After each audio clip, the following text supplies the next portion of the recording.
সকলকে এনটিভি অনলাইনে স্বাগত জানাই। আমি আমিনুল ইসলাম খন্দকার। আমি এখন যে জায়গায় আছি সেটি হচ্ছে পার্বত্য জেলা বান্দরবানের লামা উপজেলা। এই উপজেলার গজালিয়া এবং আজিজনগরের যে একমাত্র সড়ক রয়েছে সেই সড়কটি দীর্ঘদিন ধরে কোনো ধরনের সংস্কার কাজ হয়নি।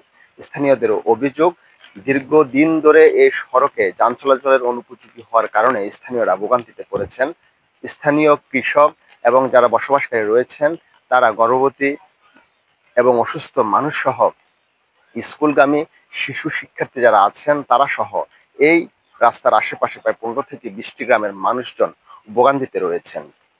এই সড়কের দ্রুত নির্মাণ কাজ হাতে নিলে স্থানীয়রা এই দুর্ভোগ থেকে রেহাই পাবেন। আমরা আছি গজালিয়া আজিজনগর সড়কে। স্থানীয়দের এই সড়ক নিয়ে যে সকল অভিযোগ রয়েছে তা জানাবো আপনাদের। এই 82 সাল থেকে এই জায়গায় আসছি। আমরা বহুত কষ্ট বিনিময় চলতেছি। একটা তরকারি মারাইলে কান্দ করে নিতে পারি না, একটা অসুখ হইলে আমরা কান্দ করে নিতে পারি না, কষ্ট বুক করতেছি।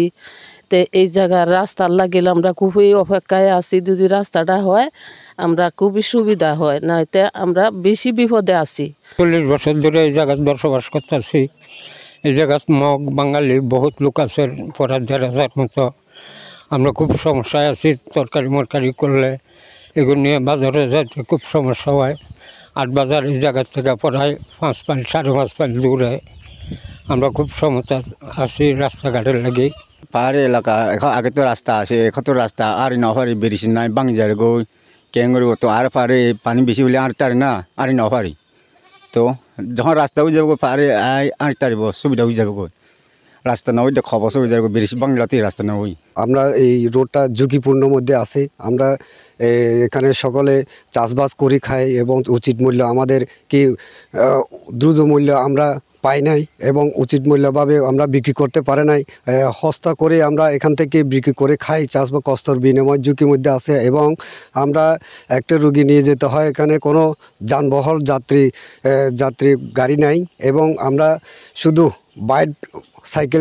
বাইসাইকেল দিয়ে আমরা চলাফেরা করি। অনেকেই কষ্ট হাত পাট ভেঙে যায় কষ্টের বিনিময়। এই রোডটা খারাপ কারণে আর দুর্ঘটনা বেশি হয়। আমরা পাহাড়ে বাঙালি মুসলিম সকল জাতি আছে। আমরা এলাকার মধ্যে রাস্তাঘাট নাই বিধে আমরা অনেক দুঃখিত আছে, অনেক কষ্ট আছে। আমরা রাস্তা যখন ভালো হবে আমরা জন্য অনেক কিছু লাভবান হবে। আমরা এলাকার মধ্যে সব কিছু ব্যবসা বাণিজ্য উন্নতি করতে পারবো। এলাকা নাই বিধে আমরা অনেক দুঃখিত, অনেক কষ্ট আছে। আমার বর্তমানে দেশের আছে আমাদেরকে এই রাস্তা ভালো উন্নতি করার জন্য আমাদেরকে অনুরোধ। দীর্ঘ 30 বছর আগে এই রাস্তা সংস্কার হয়েছিল, এর মধ্যে আর কোনো কাজ হয় নাই। এই রাস্তা দিয়ে লামা থেকে আজিজনগর আকিরামপাড়া হয়ে আজিজনগর পর্যন্ত যোগাযোগ করে হাজার হাজার মানুষ প্রতিদিন এই রাস্তা দিয়ে হাজার হাজার মানুষ চলাফেরা করে। কিন্তু দীর্ঘ 30 বছর ধরে এই রাস্তা সংস্কার না হওয়ায় যাত্রী সাধারণরা এলাকার মানুষজন খুবই কষ্ট আছে। এই রাস্তা দিয়ে প্রতিনিয়ত দুর্ঘটনা ঘটতেছে। ছাত্রছাত্রী চলাফেরার জন্য খুব সুবিধা।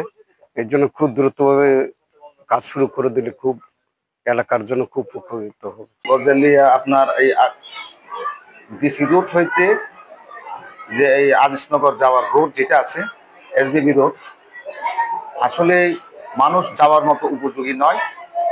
ওখানকার আমাদের ছেলেপেলেরা স্কুলে যায়, তো বেশিরভাগ অসুস্থ রোগী, তো গর্ভবতী মায়েরা ওই রোড দিয়ে আসা যাওয়া করে। তো ওইটা নিয়ে আমরা আমাদের এলাকায় খুব ভোগান্তিতে আছি রোড সমস্যার কারণে। যে আমার এলাকার খুব মানুষ ওই রোডের ব্যাপারে আমরা খুব ভোগান্তিতে আছি। তো আমি মাননীয় উপদেষ্টা এবং এই অন্তর্বর্তী সরকারের কাছে আমার বিনীত অনুরোধ জানাচ্ছি যে যত দ্রুত সম্ভব আমার এই রোডটা যদি একটু সংস্কার করে দেন, হয়তো আমার এলাকার জনগণ ওই ভোগান্তি থেকে মুক্তি পাবে, সেই প্রত্যাশাটুকু করি আমি।